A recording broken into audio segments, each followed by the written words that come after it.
Oi!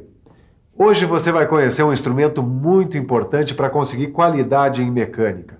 É o relógio comparador. Com ele, eu consigo saber se as peças que eu vou entregar para o Ataliba estão com as medidas de acordo com o que a fábrica dele precisa. É verdade.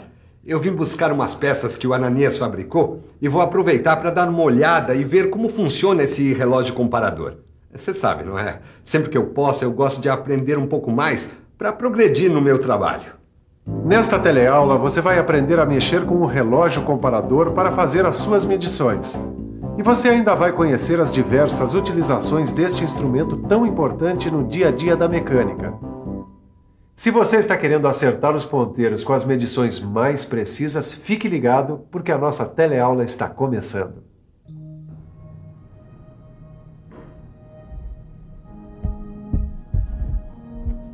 Ó, Sofia, tá aqui o relógio comparador que você me pediu. Obrigada. Me diz uma coisa, por que tem esse nome, hein? Comparador. Isso é fácil de entender. Ele recebe esse nome porque ele mede a grandeza de peças por comparação. Ou seja, ele define a diferença da grandeza que existe entre a peça e um padrão de dimensão pré-determinado.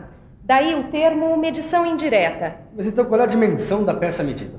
Olha só, a dimensão da peça é igual à dimensão do padrão, mais ou menos a diferença indicada pelo relógio comparador. Padrão? Mas que padrão é esse, Sofia? É que na medida por comparação, a peça protótipo com dimensões definidas é tomada como padrão e utilizada como referência. Nossa, esse relógio tem tanta coisa que deve ser bem difícil usar, hein? Que nada. Repare que o relógio comparador tem uma escala e um ponteiro ligados por mecanismos diversos a uma ponta de contato. Silva, essa ponta aqui, ó, entra em contato com o quê? Com a peça que vai ser medida, ora. Sabe, Tito, este comparador centesimal é instrumento comum de medição por comparação. Veja, a gente zera aqui. Certo. Aqui, perceba que as diferenças percebidas pela ponta de contato são ampliadas mecanicamente e fazem o ponteiro girar diante da escala, viu? Já entendi. A ponta de contato sofre uma pressão que mexe o ponteiro. Exatamente. Se o ponteiro girar no sentido horário, a diferença é positiva. Isso significa que a peça tem uma dimensão maior do que a estabelecida. Agora, se o ponteiro girar em sentido anti-horário, então a diferença é negativa. Aí quer dizer que a peça tem uma dimensão menor do que a que deveria ter. Ah, Silva... Bom, dá uma olhada nesse aqui, ó. Eu acho que ele tá meio diferente, ó. Não tá diferente não, Tito. Esse daqui é um relógio vertical. Nesse relógio a escala está perpendicular à ponta. E para que serve esse ponteiro menor aqui, Silva? É para o caso de ter um curso com mais de uma volta. Ele é chamado de contador de voltas do ponteiro principal. Ah, então é assim que você checa para ver se a peça está dentro da sua tolerância, né? É. Tá vendo como é prático? Olha, esse relógio aqui tem esses limitadores de tolerância que eu ajustei com os valores mínimo e máximo permitidos para essa peça. Muito prático. Quer dizer, então, se o ponteiro ultrapassar um dos limitadores, aí você já sabe que a peça está fora da sua tolerância permitida. E assim eu posso checar diversas peças muito mais rapidamente. Além dos limitadores de tolerância, existem outros acessórios especiais que se adaptam aos relógios comparadores. Com eles, é possível fazer controle em série de peças, medições especiais de superfícies verticais, de profundidade, de espessuras, entre outras coisas. O medidor de espessura, por exemplo, é um dispositivo destinado à medição da espessura de chapas. Esse aqui é o medidor de profundidade. Bom, o nome já diz tudo. E este é o medidor interno com relógio comparador ou súbito. Com este dispositivo, os relógios comparadores também servem para furos. Uma das vantagens é a verificação da dimensão do diâmetro ou de defeitos como conicidade e ovalização do furo. E tudo com muita rapidez. E com muita rapidez, Caio, também é feita a medição por esse relógio. Ô, louco, hein, Sofia? Esse aí é super sofisticado. É mesmo, esse é um relógio comparador eletrônico. Ele permite uma leitura rápida em milímetros com conversão para polegada, zeragem em qualquer ponto e ainda tem uma saída para este mini processador estatístico. E para que serve esse tipo de relógio? A sua aplicação ela é bem parecida com um relógio comparador comum. A diferença é que a amplificação é eletrônica e tem mais as vantagens que a gente já viu. Amplificação? O que é isso, Sofia? Boa pergunta, Caio. Mas só que para você entender melhor isso, você precisa conhecer os mecanismos de amplificação. Ô Silva, quais são os mecanismos de amplificação? Eu sei que existem 3 sistemas. Um deles é chamado de amplificação por engrenagem. E na amplificação por engrenagem, as diferenças percebidas pela ponta de contato são ampliadas mecanicamente. Tudo bem, mas eu continuo sem saber como é que funciona a coisa aí dentro do relógio. Muito bem. Aí, nesse caso, primeiro a ponta de contato move o fuso, que tem esta cremalheira aqui, que movimenta um trem de engrenagens, e esse trem gira o ponteiro indicador. Mas Silva, qual é a relação entre o movimento da ponta de contato e o do ponteiro? Nos comparadores comuns, cada volta completa do ponteiro corresponde a um deslocamento de 1 milímetro da ponta de contato. Como o mostrador contém 100 divisões, cada divisão corresponde a 1/100º de milímetro. Ananias, qual é o segundo mecanismo de amplificação dos relógios comparadores? É a amplificação por alavanca. Por alavanca? O princípio da alavanca aplica-se aos indicadores com alavancas. Ah, e você tem um aí para eu conhecer? Não, esse é um instrumento um pouco caro. Apesar de simples, ele é bastante preciso. Sim, bom. Então fica faltando conhecer o terceiro mecanismo de amplificação dos relógios comparadores. Você tem razão. É o de amplificação mista. Ele resulta de uma combinação de alavanca com engrenagem. O bom desse mecanismo é que ele consegue levar a sensibilidade a 1 milésimo de milímetro, e isso sem reduzir a capacidade de medição. Aí, Sofia, será que eu já posso colocar a mão na massa medindo essa peça aqui? Calma, Caio. Eu sei que você tá louco para usar o relógio comparador, mas antes é preciso tomar alguns cuidados. Antes de medir a peça, é preciso que você saiba se o relógio está em condições de uso. Tá, e como é que faz isso? É o seguinte, dá uma olhada como se verificam os possíveis erros. Usando o relógio comparador fixado no suporte, nós tomamos as diversas medidas nos blocos padrão. Agora, a gente checa se a medida indicada no relógio corresponde à do bloco. Também existem calibradores específicos para os relógios comparadores.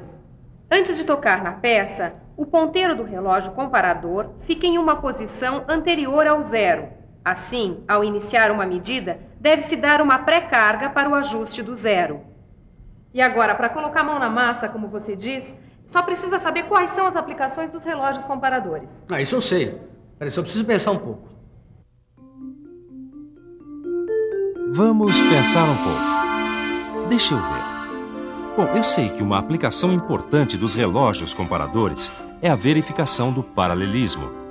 Sei também que estes instrumentos são muito indicados para fazer a verificação da excentricidade da peça montada na placa do torno. E além disso, eles são ótimos para o controle de concentricidade. Os relógios comparadores fazem ainda a verificação do alinhamento das pontas de um torno e a verificação de superfícies planas. Bom, agora eu já posso medir essa peça e checar se ela está dentro da tolerância. Pode, Tito, desde que você preste muita atenção a uma dupla que pode lhe proporcionar os melhores resultados para o relógio comparador. O uso e a conservação. Certo, mas o que devo fazer? Nada de complicado. Quando for medir uma peça,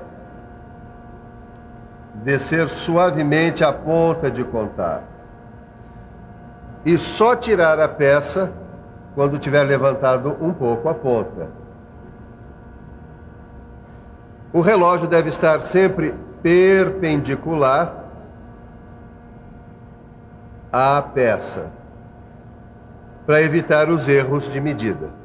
Eu sei que também é muito importante evitar choques, arranhões e sujeiras. E também que o relógio deve ser sempre guardado no seu estojo e só sair na hora da medição. Exatamente. Ananias, esse relógio que você está usando, ele é um pouco diferente dos outros, não é? É mesmo. Esse aqui é um relógio ponta de contato de alavanca. Ele é um dos relógios mais versáteis que a gente usa em mecânica, conhecido também como relógio apalpador. Repare que o seu corpo monobloco, ele possui 3 guias que facilitam a sua fixação em diversas posições. Existem 2 tipos de relógios apalpadores. Um deles, que é esse aqui, ó, ele possui reversão automática do movimento da ponta de medição. O outro, que é este daqui, ó, ele tem uma alavanca inversora que seleciona a direção do movimento de medição, ascendente ou descendente. As divisões do mostrador giratório variam de 1/100º a 2 milésimos de milímetro e de 10º de milésimo de polegada. É? Quanta precisão, hein? Ih, eu preciso levar aquela encomenda para a fábrica, senão o pessoal lá para e você já viu, não é? Deixa que eu te ajudo. Tá. Muito bem, Caio. Até que para sua primeira medição com relógio ponta de contato, você foi muito bem. É, Sofia, mas ainda tenho muito que aprender. Mas por enquanto, basta saber o seguinte. O relógio ponta de contato universal tem uma grande variedade de aplicações, tanto na produção como na inspeção final. Ele é muito versátil. Ele é usado na determinação de excentricidade, alinhamento e centragem de peças, paralelismo entre as faces, nas medições internas e em detalhes de difícil acesso. Olhe uns exemplos de aplicação.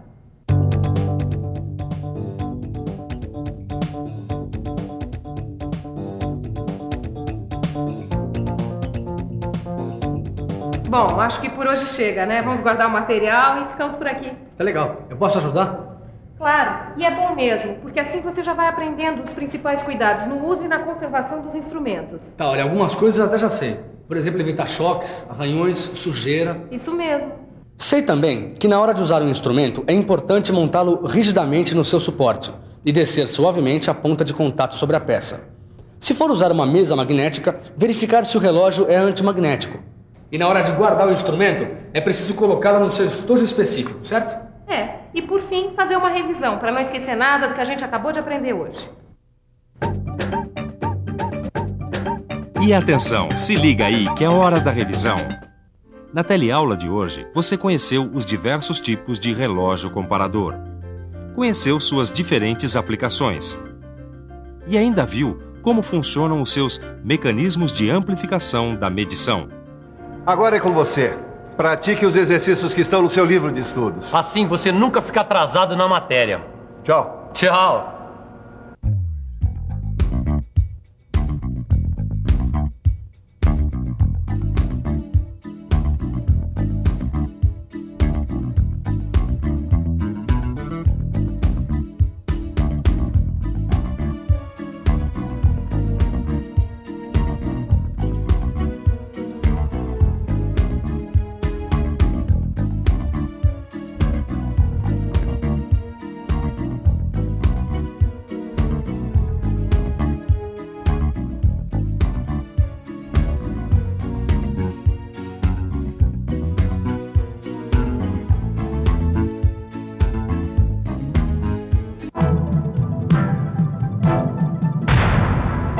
Telecurso 2000, um programa de educação do Sistema Fiesp e da Fundação Roberto Marinho.